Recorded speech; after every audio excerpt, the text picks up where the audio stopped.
ছোটবেলার থেকেই শুনে এসেছি বাড়িতে আসা অতিথি নাকি নারায়ণ, তাতে গৃহস্থর মঙ্গল হয়।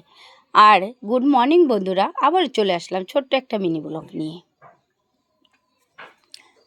তো বাড়িতে যে অতিথিই আসুক না কেন, তাদেরকে নাকি খালি মুখে ফেরাতে হয় না, তাতে নাকি গৃহস্থর অমঙ্গল হয়। তো এই কথাগুলো ছোটোর থেকে মা মাসিদের কাছে শুনে এসেছি, তো সেটাই আমরা শিখেছি।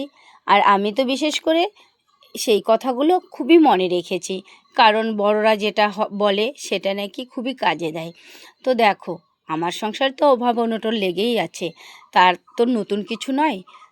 হাজার অভাব অনটনের মধ্যেও যদি কাউকে একটু আপ্যায়ন করতে পারি ভালো লাগে। তো যাই হোক, তেমন তো কিছু কাউকে দিতে পারি না, বা তেমন কিছু মেটাতেও পারি না চাহিদা।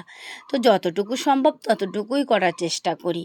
তো বাড়িতে যেই আসুক না কেন, খালি মুখে তাদেরকে ফেরাইতে হয় না, তাতে নাকি গৃহস্থর অমঙ্গল হয়। এই কথাটা না শুনে শুনে মনে একদম গেঁথে বসেছে।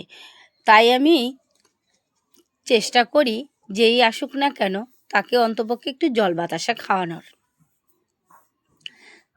তো দেখো, সকাল সকাল উঠেই কাজকর্ম করতেই দেখলাম ভাসুরের বাড়িতে দুটো কাঠমিস্ত্রি এসেছে কাজ করতে। তো ভাসুরের বাড়িতে বাথরুম টাথরুমের দরজাগুলো ভেঙে গেছে, সেই কারণে আর যেহেতু ভাসুররা এখানে থাকে না, আর আমরা কিন্তু এখানে থাকি, তো বাড়িতে ফাঁকা বাড়িতে দুটা লোক সকালবেলা উঠেই ঘুম থেকে উঠে এসেছে। তো তাদেরকে একটু যদি চা জল না দেই তাহলে কেমন দেখায়। আর কি বলবো বন্ধুরা, কেমন দেখানোর কথা তাও বড় কথা নয়, যে সংসারে একটা ভালো মন্দরও তো ব্যাপার আছে। কারণ যেই কেন না আসুক, তাদের খালি মুখে ফিরালে না খুবই খারাপ লাগে। আর দেখো, সব সময় এইভাবে আমি কিন্তু কোনো না কোনো কিছু দিয়ে সবার একটু মানে চাহিদাটা একটু পূরণ করার চেষ্টা করি। কারণ কিসের জন্য বলছি, যেই আসুক না কেন যতটুকু সম্ভব ততটুকু চেষ্টা করি যাতে আমার বাড়ির থেকে খালি মুখে না ফিরে যায়।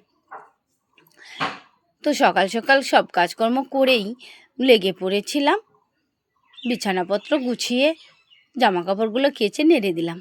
যাই হোক, অনেক কথা বলতে বলতে অনেক কাজ করলাম। তো দেখি ঘরে ভাবলাম একটু চা করে দেই, দাদাগুলো এসেছে কাজ করতে। যাই হোক, দেখছি ঘরে চিনি আছে, চা পাতা আছে, বিস্কিট নেই। তো